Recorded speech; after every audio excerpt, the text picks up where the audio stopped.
오늘 주님 앞에 나오신 우리 모든 성도님들, 하나님의 크신 복을 누리기를 주의 이름으로 축원을 드립니다. 그렇게 될 줄로 믿습니다. 하나님을 믿는 자에게는 하나님이 준비하시고 계획하신 복이 있습니다. 자기가 노력하고 수고해서 거두는 그러한 열매가 아니라 하나님께서 준비하시고 하나님께서 계획하신 복이 있습니다. 이것이 성경의 진리입니다. 얼마나 가슴 벅차고 감사한 일입니까? 하나님께서 저와 여러분을 위해서 미리 계획하시고 예비해 놓으신 놀라운 하나님의 큰 복이 있다라고 하는 것은 정말 가슴 벅차고 감동된 일이 아닐 수가 없습니다. 그 복을 누리시기를 주의 이름으로 축원을 드립니다. 다윗 왕은 시편 61편 5절에서 주 하나님이여 주께서 나의 서원을 들으시고 주께서 주의 이름을 경외하는 자가 얻을 기업을 내게 주셨나이다 라고 찬양을 부릅니다. 목동이었던 다윗 왕에게 하나님께서 계획하신 주의 이름을 경외하는 자가 얻을 기업은 왕이었습니다. 놀랍지 않습니까? 목동이었던 그러한 소년에게 하나님께서는 왕이라고 하는 그런 계획을 갖고 계셨습니다. 그것은 기적이고 드라마 같은 일입니다. 인생의 역전의 일입니다. 그런데 오늘 말씀에 보면 하나님께서 아브라함을 위해서 준비하신 복과 계획도 기적과 같은 그러한 수준입니다. 4절 말씀에 보니까 아브라함이 여러 민족의 아버지가 되게 하겠다고 하나님이 말씀하십니다. 여러 민족의 존경을 받는 그런 지도자가 되게 하겠다는 뜻입니다. 6절 말씀에 보니까 아브라함의 후손들 중에서 여러 민족이 나오겠다는 것입니다. 지금 아브라함은 자녀가 없습니다. 후손이 없습니다. 그런데 하나님께서 아브라함의 후손 중에서 민족이 나오겠다고 그렇게 선포하십니다. 하나님이 계획하신 계획은 아브라함의 후손들 중에서 왕이 나오는 것입니다. 할렐루야. 7절 말씀 가운데 보니까 하나님께서 아브라함 개인뿐만 아니라 그리고 당대뿐만 아니라 아브라함의 후손들에게 아브라함의 후손들의 세대 다음 세대까지 하나님이 되어 주시겠다고 약속하십니다. 8절 말씀에 보면 가나안 땅을 모두 소유하게 될 것이라고 약속하십니다. 이것이 하나님께서 아브라함에게 세우신 계획입니다. 여러분, 여러분의 자녀들 중에서 대통령이 나올 것이다라고 하나님이 계획해 놓으셨다면 얼마나 우리의 마음이 뛰겠습니까? 그런데 아브라함 얘기하니까 여러분은 전혀 감동이 되지 않는 것 같습니다. 이러한 미래에 대한 아브라함에게 세운 하나님의 계획은 아브라함이 상상도 하지 못했던 큰 복입니다. 그런데 중요한 것은 뭐냐면 하나님께서도 오늘 저와 여러분에게 이와 같은 우리가 상상할 수 없는 큰 복을 미리 계획하고 예비해 놓고 계시다는 것입니다. 믿습니까? 믿습니까? 이것을 믿기를 바랍니다. 하나님께서 저와 여러분을 만세 전에 택하셨습니다. 그리고 직분을 주셨습니다. 그리고 사명을 주셨습니다. 이렇게 직분을 주고 사명을 주고 구원을 한 하나님의 자녀들에게는 하나님께서 계획하신 그리고 하나님이 예비하신 복이 있습니다. 성경에 수많은 증인들을 만날 수가 있습니다. 할렐루야. 옆에 분과 인사하겠습니다. 당신에게는 하나님이 계획하신 복이 있습니다. 당신에게는 하나님이 계획하신 복이 있습니다. 그 복을 받으실 것입니다. 성도 여러분, 이 진리를 믿는 우리 성도 여러분은 어떤 일로든지 염려하지 마시고 낙심하지도 마시기를 바랍니다. 자녀가 시험을 보고 시험에 떨어질 수도 있습니다. 그러나 그것으로 인생이 끝나는 것이 절대 아닙니다. 하나님께서 여러분의 자녀들에게 세우신 하나님의 계획과 하나님이 준비하신 예비하심이 있습니다. 하나님의 시나리오가 있고 하나님의 방법이 있습니다. 몸이 좀 아프다고 여러분 세상에서 모든 것을 다 잃은 사람처럼 살지 맙시다. 장사가 좀 안 된다고, 직장이 좀 어렵다고 머리 싸매고 고민하지 마시기를 바랍니다. 더 담대하게 사십시오. 더 웃으면서 사십시오. 그리고 하나님 앞에 더 감사하면서 사십시오. 왜 그러냐고 누가 묻거든 우리 하나님 아버지가 다 계획이 있다고 말씀하십시오. 그렇게 하나님 아버지께서 계획하고 계신 줄로 믿습니다. 성도는 그런 자신감과 믿음으로 살아야 합니다. 세상에서 일어나는 작은 바람에, 또 세상에서 일어나는 작은 환난에, 세상에서 작은 시련에 주눅들지 마시기를 바랍니다. 거기에 무너지지 마시기를 바랍니다. 더 담대하고 더 크게 웃고 더 감사하고 더 자신감과 믿음으로 사십시오. 그런데 한 가지, 그렇게만 살면 안 되고 내게 어려운 일이 있거든 내가 순종하지 못하는 것이 있는지 살피시기를 주의 이름으로 간곡히 부탁을 드립니다. 세상에 대해서는 담대하게 사십시오. 그러면서 하나님 앞에서는 내가 순종하지 못하는 것이 없는지 잘 살피시기를 주의 이름으로 축원을 드립니다. 하나님께서는 아브라함이 99세에 나타나셨습니다. 아브라함이 하나님을 찾은 것이 아니라 하나님이 아브라함을 찾아오셨습니다. 아브라함이 하나님을 찾은 적이 없습니다. 항상 하나님께서 아브라함을 만나 주시러 아브라함을 찾아오셨습니다. 하나님께서 아브라함을 오늘 찾아오실 때 아브라함은 후처에게서 낳은 아들 이스마엘에게 13년째 푹 빠져 있습니다. 노년에 얻은 아들입니다. 85세에 86세에 낳은 아들입니다. 그러니 얼마나 귀하고 예쁘겠습니까? 우리 성도님들도 보면 노년에 얻은 손주가 그렇게 이쁘고 귀엽고 어떻게 할 줄 모르겠다고 그렇게 하십니다. 그런 것을 보면 아브라함의 마음을 조금 이해할 수 있는 것 같습니다. 얼마나 예뻤겠습니까? 그런데요, 아브라함은 약속의 아들도 아닌 믿음이 연약해져서 실수로 낳은 후처에게서 낳은 이스마엘에게 하루 종일 빠져 지낸다는 것입니다. 하나님의 음성에 귀 기울이지도 않습니다. 기도하지도 않습니다. 하나님을 예배하지도 않습니다. 창세기 12장 2절에서 하나님께서 아브라함에게 약속하신 그 큰 언약과 약속을 다 잊고 지냅니다. 이런 아브라함에게 하나님께서 찾아오셨습니다. 그리고 말씀하십니다. 성도 여러분, 하나님은 죄의 종이었던 저와 여러분을 택해서 구원해 주셨습니다. 그리고 목사로, 장로로, 권사로, 집사로, 성도로 세워주셨습니다.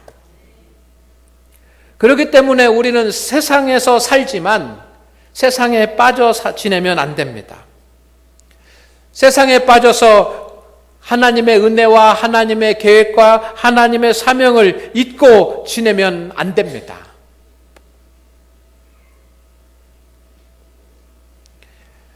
그 1년에 한 번씩 우리 기장 총회는 전국 목회자 축구 대회가 있습니다. 그래서 4월 달 한 달 정도 일주일에 한 번씩 모여가지고 충남노예도 목회자들이 축구 연습을 하고 그리고 5월 초에 그 축구 경기에 그렇게 나갑니다. 이것이 한 13년쯤 그렇게 이제 진행되어져 오고 있습니다. 제가 우리 충남노회의 축구팀의 감독을 맡아가지고 지금까지 했습니다. 그런데 어떤 분이 그러더라고요. 어떤 목사님이 목사가 축구해도 되나? 그러더라고요. 그 말이 저에게는 충격이었습니다. 목사가 축구해도 되나? 그러면 목사가 축구하면 안 됩니까? 그게 뭐 어디 성경에 나옵니까? 목사가 축구도 할 수 있습니다. 축구도 할 수 있습니다. 오늘 하나님 앞에 예배하는 우리 성도 여러분, 그런데 그것 때문에 하나님의 은혜를 잃어버리고 거기에만 빠져 있어서는 안 되는 줄로 믿습니다. 그렇잖아요. 하나님의 은혜를 잃어버린 목사, 그리고 세상에 빠져 있는 그런 목사는 더 이상 목사가 될 수가 없습니다. 여러분, 장로님들은 사명을 감당하려고 하는 열정에 사로잡혀 있어야지만 합니다. 사명을 감당하려고 하는 그런 열정을 잃어버린 장로는 진정한 장로라고 할 수 없습니다. 하나님의 일은 잊어버리고 세상의 일에만 푹 빠져서 분주하게 지내는 권사는 권사가 아닙니다. 교회보다 세상의 일에 빠져 있는 성도는 믿음이 없는 교인에 지나지 않습니다. 우리 성도 여러분, 우리는 그것을 경계해야지만 합니다. 지금 우리의 모습이 이스마엘에 빠져 있는 아브라함의 모습이라면 지금 바로 하나님께로 돌아오시기를 주의 이름으로 축원을 드립니다. 축원을 드립니다. 간절히 축원을 드립니다.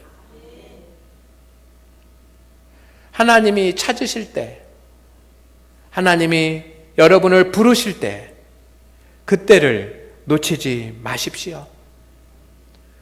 우리 중고등 학생들도, 그리고 노년의 성도님들도, 여러분, 하나님께서 여러분을 부르시고 하나님께서 여러분을 찾으실 때 그때를 놓치지 않기를 주의 이름으로 축원을 드립니다.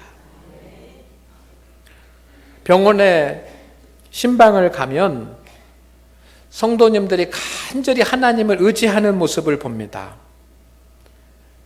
특별히 작은 그런 이렇게 감기와 같은 그런 작은 질병이 아니라 큰 병에 걸리거나 큰 수술을 앞두게 되면 성도들은 대부분 다 하나님으로부터 멀리 떠나 있다가도 하나님 앞으로 돌아옵니다. 하나님 앞에서 한없이 겸손해집니다. 그리고 하나님을 의지합니다. 신방을 가서 하나님의 말씀을 읽고 기도를 해드려도 눈물을 흘리면서 아멘으로 받습니다. 하나님께 온전히 의지하면서 하나님 앞에 매달리면서 하나님을 두려워하면서 하나님을 의지하면서 하나님 앞에 나아갑니다. 저는 그 모습을 보면서 우리 성도들이 평생 동안 그런 믿음으로 살면 얼마나 좋을까라고 그렇게 생각해 봅니다. 그런데 병이 나으면, 수술이 끝나면 대부분 다 원래대로 돌아옵니다.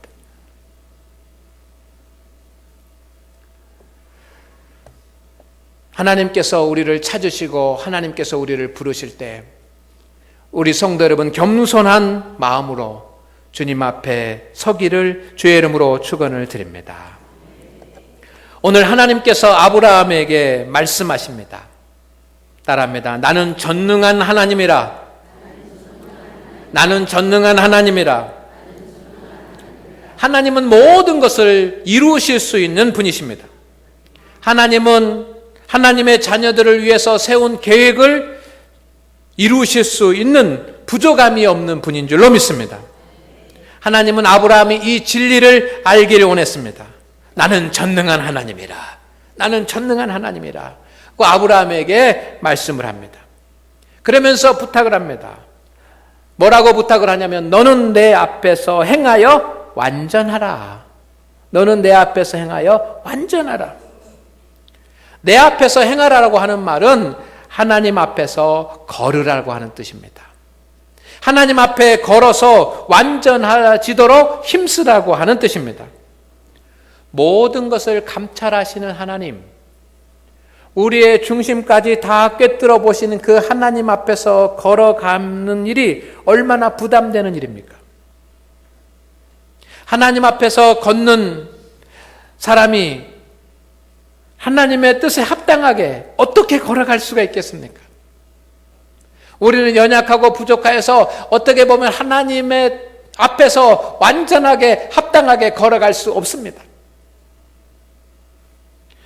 그러면 우리가 하나님 앞에서 어떻게 합당하게 걸어갈 수가 있습니까? 저는 하나님의 말씀에 순종하는 길이라고 믿습니다. 아멘. 인간 스스로 하나님 앞에서 완전하게 걸어갈 수 없습니다. 우리가 하나님의 말씀에 순종할 때에 하나님 앞에서 온전하게 걸어가게 되는 것입니다. 그래서 하나님은 우리로 하여금 하나님의 말씀에 순종하도록 하시고 하나님은 우리가 하나님의 뜻에 순종하는지를 보십니다. 오늘 본문 말씀도 보십시오.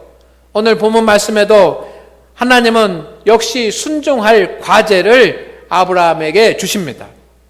하나님 앞에서 온전하게 걸어가는지 보시기 위해서입니다. 순종할 과제는 10절 말씀해 보니까 너의 남자는 다 할례를 받으라 라고 하는 것이었습니다. 하나님은 순종해야지만 하는 대상까지도 순종해야지만 하는 범위까지도 다 말씀하십니다. 그리고 순종할 시기와 순종할 수 있는 대상과 방법에 대해서도 정확히 하십니다. 아브라함의 집에서 사는 모든 남자들이 대상입니다. 종들까지도 돈 주고 산 이방 사람들까지도 한꺼번에 할례를 받아야지만 합니다.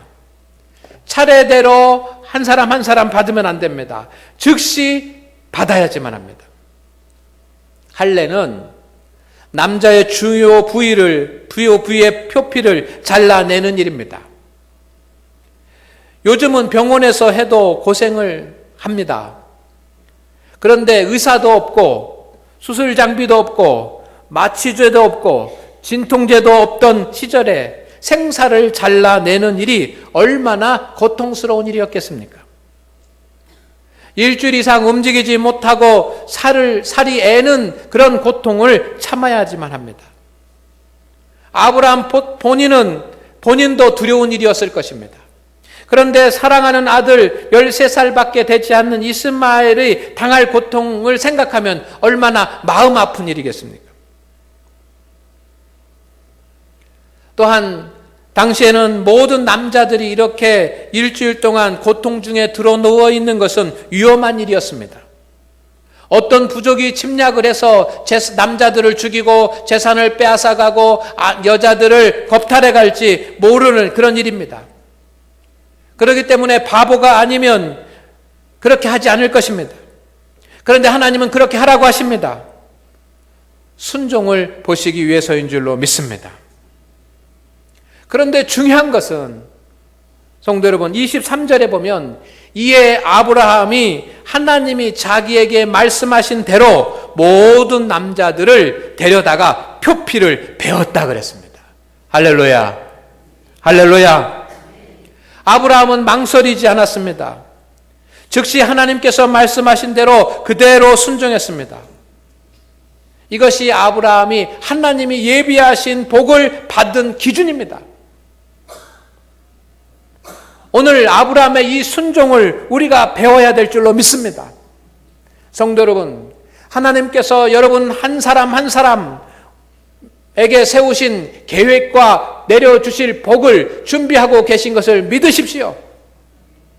그래서 앞에서 말씀드린 것처럼 때로는 시련이 오고 환난이 오고 질병이 오고 여러 가지 어려움이 오더라도 여러분 낙심하지 마시고 감사하면서 담대하게 사십시오. 누가 묻거든 왜 그렇게 웃으면서 담대하냐고 묻거든 하나님의 계획이 있다고 말씀하십시오. 그러나 내 자신을 돌아보면서 순종을 시험하시는 하나님 앞에 내가 온전히 순종하고 있는지는 반드시 돌아보셔야지만 합니다. 아멘.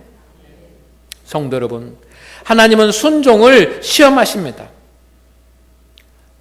하나님의 말씀에 순종하는지 시험하십니다. 특히 예배 시간에 설교를 통해서 주시는 하나님의 말씀에 순종하는지 시험하십니다. 예배는 하나님 앞에 드리는 하나님과 함께하는 영광의 시간입니다. 그 시간을 통해서 하나님께서는 우리에게 하나님의 말씀을 주십니다.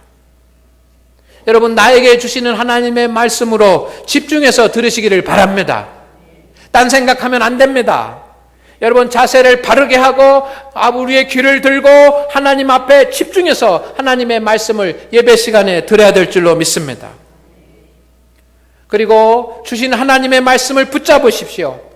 하루에 한 번씩이라도 본문 말씀을 읽으면서 묵상하십시오. 그리고 설교를 통해서 주시는 하나님의 말씀을 순종하려고 노력하시기를 주의 이름으로 축원을 드립니다. 축원을 드립니다. 하나님은 예배를 통해서 주시는 하나님의 말씀에 순종하고 있는지 순종하고 있지 않는지를 하나님은 테스트 하시는 것입니다. 두 번째는 여러분 직분과 사명에 순종하는지 하나님께서 시험하십니다. 직분을 받은 것으로 만족해서는 안 됩니다. 직분을 받는 것이 목표여서는 안 됩니다. 직분에는 사명이 있습니다.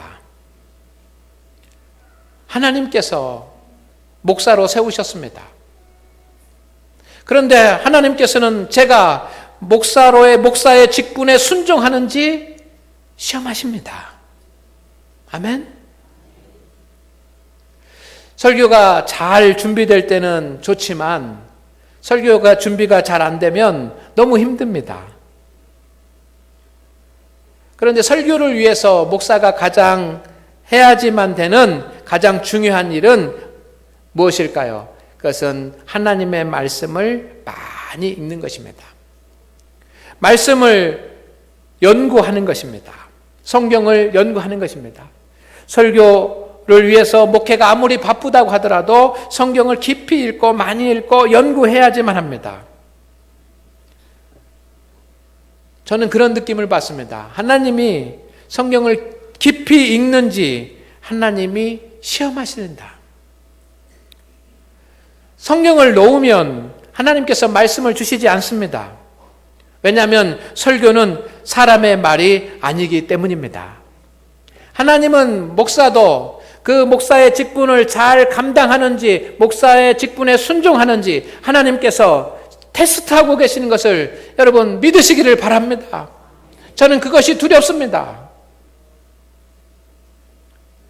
성도 여러분, 하나님께서는 우리 장로님들이 장로의 직분에 순종하고 있는지도 시험하고 계십니다. 이것을 믿으시기를 바랍니다. 개인적인 약속도 있고 내가 개인적으로 해야 될 일도 있습니다. 사업도 있고 직장도 있습니다. 그렇지만 장로님은 하나님의 일을 위해서 세움받은 분들입니다. 교회에 중요한 행사가 있을 때, 중요한 일이 있을 때 참여하는지, 그것을 위해서 기도하는지 하나님께서 시험 중에 계십니다.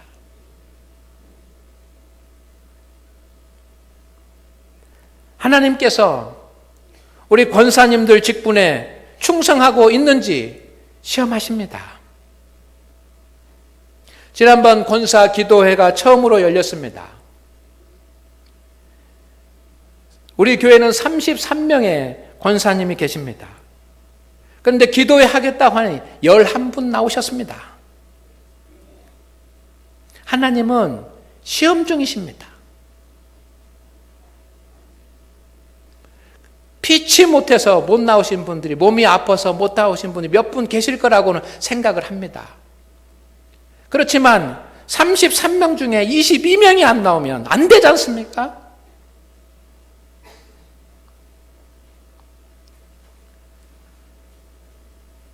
저는 기도회가 권사 사역의 시작이라고 그렇게 시작을 합니다. 생각을 합니다. 왜냐하면 기도하지 않고 사역을 할 수 없기 때문입니다. 성도 여러분, 우리 교회 권사님들은 권사를 감투로 생각하고 계십니까? 정말 권사를 감투로 생각하고 있는 겁니까? 하나님께서 시험하시는 것입니다. 그것을 보십니다.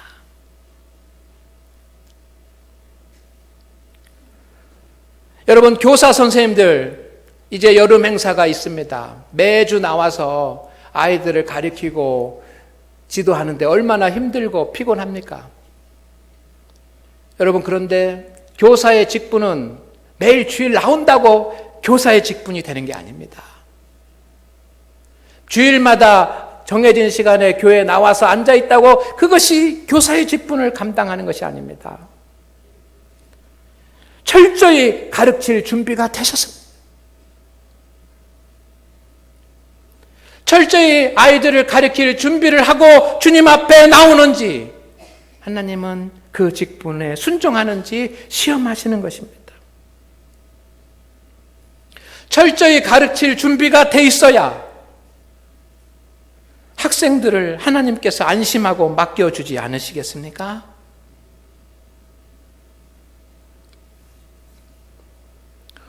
날마다 하나님 앞에 예배를 드리는 성가대의 직분을 가진 우리 성도 여러분, 우리가 연습을 합니다. 예배 전에도 연습하고 그리고 예배가 끝난 후에도 연습을 합니다. 그런데 이 성가대 사역이 거룩한 것입니다. 내가 그냥 나와서 노래 부르는 것이 아닙니다. 내가 취미가 노래이기 때문에 노래 부르는 자리가 아닙니다. 하나님 앞에 거룩한 영광을 돌려드리는 그런 자리입니다. 그 직분을 감당하기 위해서 여러분 개인적으로 연습은 충분히 하십니까?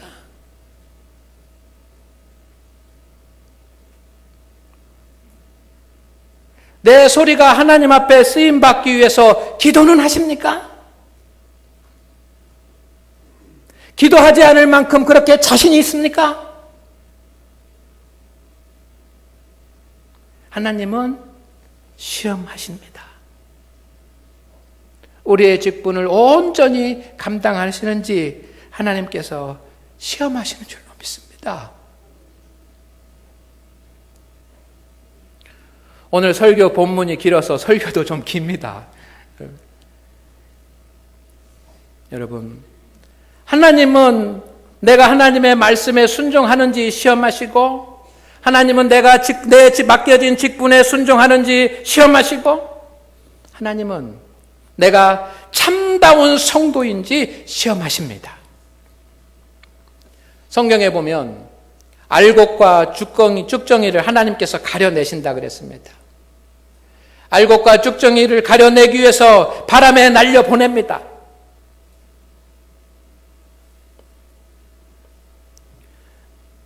욥은 잘못한 것이 없는데도 시험을 당했습니다. 시련을 당했습니다. 참다운 의인인가라고 하는 것을 하나님께서 시험하고 테스트하기 위해서 욥에게 시련이 왔습니다. 하나님은 우리가 정말로 참다운 성도인가를 시험하시는 줄로 믿습니다. 그 시험에 쭉정이의 편에 서지 아니하고 알곡 편에 서는 우리 성도들이 되시기를 주의 이름으로 축원을 드립니다. 헌금을 강조하는 것은 좋지 않습니다. 저도 이렇게 헌금을 강조하지 않습니다. 그런데 지난 주간에 맥주 감사 주일이었기 때문에 제가 오늘 말씀을 드립니다. 정성껏 헌금하신 분들이 많습니다. 감사한 일입니다. 우리 성도들이 믿음으로 주님 앞에 예물을 드리는 성도님들이 계십니다. 감사한 일입니다. 하지만 형식적이다라고 생각이 드는 분들이 많이 있습니다.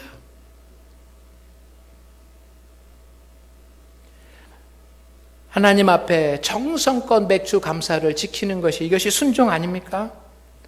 하나님은 명단을 보시는 분이 아니라 중심을 보시는 분이신 줄로 믿습니다. 제가 이 이야기는 꼭 해야겠더라고요.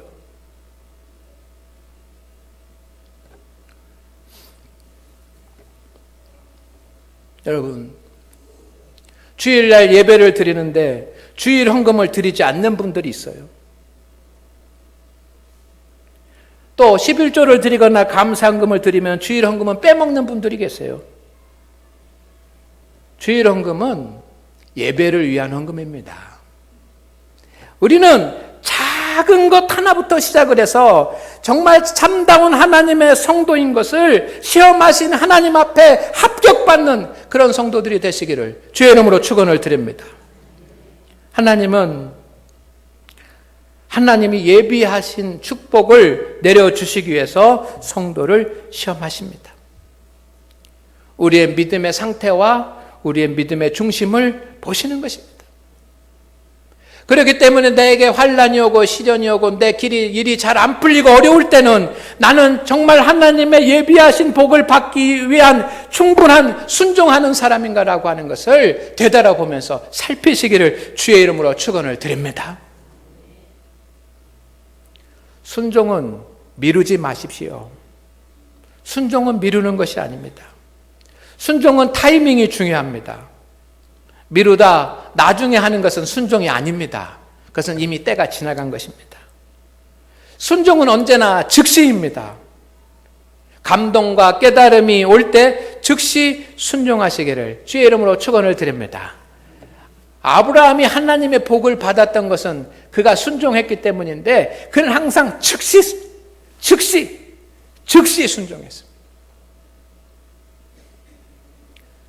순종하되 여러분 온전히 순종해야 하지만 합니다. 하나님 앞에는 대충이 없습니다. 하나님 앞에는 요령이 없습니다. 하나님은 중심을 보시기 때문입니다. 초대교회의 아나니아와 삽비라가 교회에 예물을 드렸습니다. 전체를 다 드린다고 하면서 여러분 자기 재산의 절반을 떼어서 감추고 예물을 드렸습니다.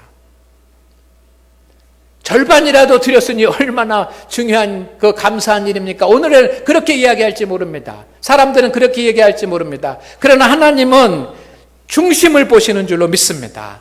온전한 순종이 아니면 순종이 아닌 것입니다. 지난 주간 기도의 시간에 사울 왕을 이야기를 했습니다. 아말렉과 전쟁 중에 하나님께서 다 진멸하라고 했는데 사울 왕은 좋은 건 남겼습니다. 왕을 살려주었습니다. 하나님께서 그 일이 있으니 즉시 사울 왕을 왕으로 세우신 것을 후회했다고 하셨습니다. 전쟁에 이긴 것으로 불순종이 덮어지지 않는 것입니다. 오늘 하나님 앞에 예배하는 우리 성도 여러분, 우리가 즉시 하나님 앞에 순종할 수 있기를 주의 이름으로 축원을 드립니다. 이제 설교 마지막 부분입니다. 하나님은 순종을 통해서 한 단계씩 우리를 복받는 자리로 이끌어 가시는 줄로 믿습니다. 아브라함, 성경에 보면 아브라함이 하나님 앞에 큰 순종을 3번 했습니다. 첫째 순종은 창세기 12장에 나옵니다. 갈대아 우르 땅을 떠나라고 말씀하시니 즉시 떠났습니다. 그때 아브라함은 갈대아 우르의 땅의 아들이 아니라 하나님의 아들이 된 줄로 믿습니다. 17장 오늘 말씀 가운데 할례를 행하라고 주님께서 말씀하셨습니다. 아브라함은 즉시 순종했습니다. 약속의 아들 이삭을 얻게 되었습니다. 22장에 하나님께서 아들을 번제물로 바치라고 명령하십니다. 이때 아브라함은 하나님의 말씀에 즉시 순종했습니다. 하나님의 복이 시작된 줄로 믿습니다. 성도 여러분, 하나님께서 감동을 주시고 하나님께서 말씀하시면 그때 즉시 순종할 수 있기를 바랍니다. 여러분의 순종을 통해서 하나님이 예비하신 복을 누리게 되는 것입니다. 그런데 오늘 하나님 앞에 예배하면서 여러분, 순종하자고 말씀을 드리지만 무엇을 순종해야 될지 생각나지 않으신 많은 분들이 계실 겁니다. 순종하라고 하는데, 예배 시간에 앉아서 순종하는데 정말 무엇을 순종해야 되는지 생각이 전혀 안 나는 그런 분들이 많이 계실 것입니다. 이것이 우리의 솔직한 현실입니다. 그런 분들은 첫째, 여러분, 하나님께서 여러분에게 맡기신 직분과 하나님께서 맡기신 사명에 순종하십시오. 권사님의 직분, 집사님의 직분, 교사의 직분, 성가대의 직분, 찬양단의 직분, 이 모든 직분에 온전히 순종하시기를 주의 이름으로 축원을 드립니다. 오늘은 하고 내일은 안 하는 것, 그건 순종이 아닙니다. 내가 무엇을 순종해야 될지 모르겠거든 여러분 직분과 사명에 순종하시기를 주의 이름으로 축원을 드립니다.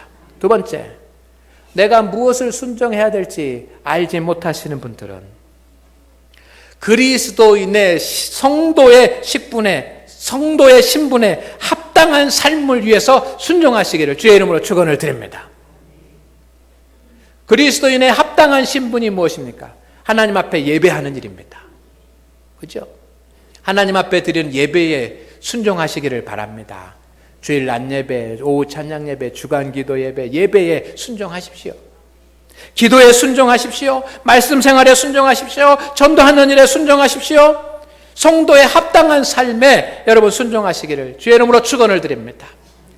내가 무엇을 순종해야 될지 생각이 나지 않는 분이 계시다고 한다면 여러분, 세 번째, 주일날 하나님의 설교를 통해서 주시는 하나님의 말씀에 아멘으로 순종하시기를 주의 이름으로 축원을 드립니다. 기도합니다. 하나님 아버지, 오늘 믿음으로 우리 성도들을 세워 주시옵소서. 하나님께서 예비하신 복을 누리는 성도들이 되기를 원합니다. 머뭇거리지 않게 하시고 좌로나 우로나 치우치지 않게 하여 주시옵소서. 열심과 열정을 가지고 하나님의 뜻에 순종하는 우리 성도들이 되게 하옵소서. 순종할 때 하나님의 예비하신 은총으로 채워 주옵소서. 예수님의 이름으로 기도드리옵나이다. 아멘.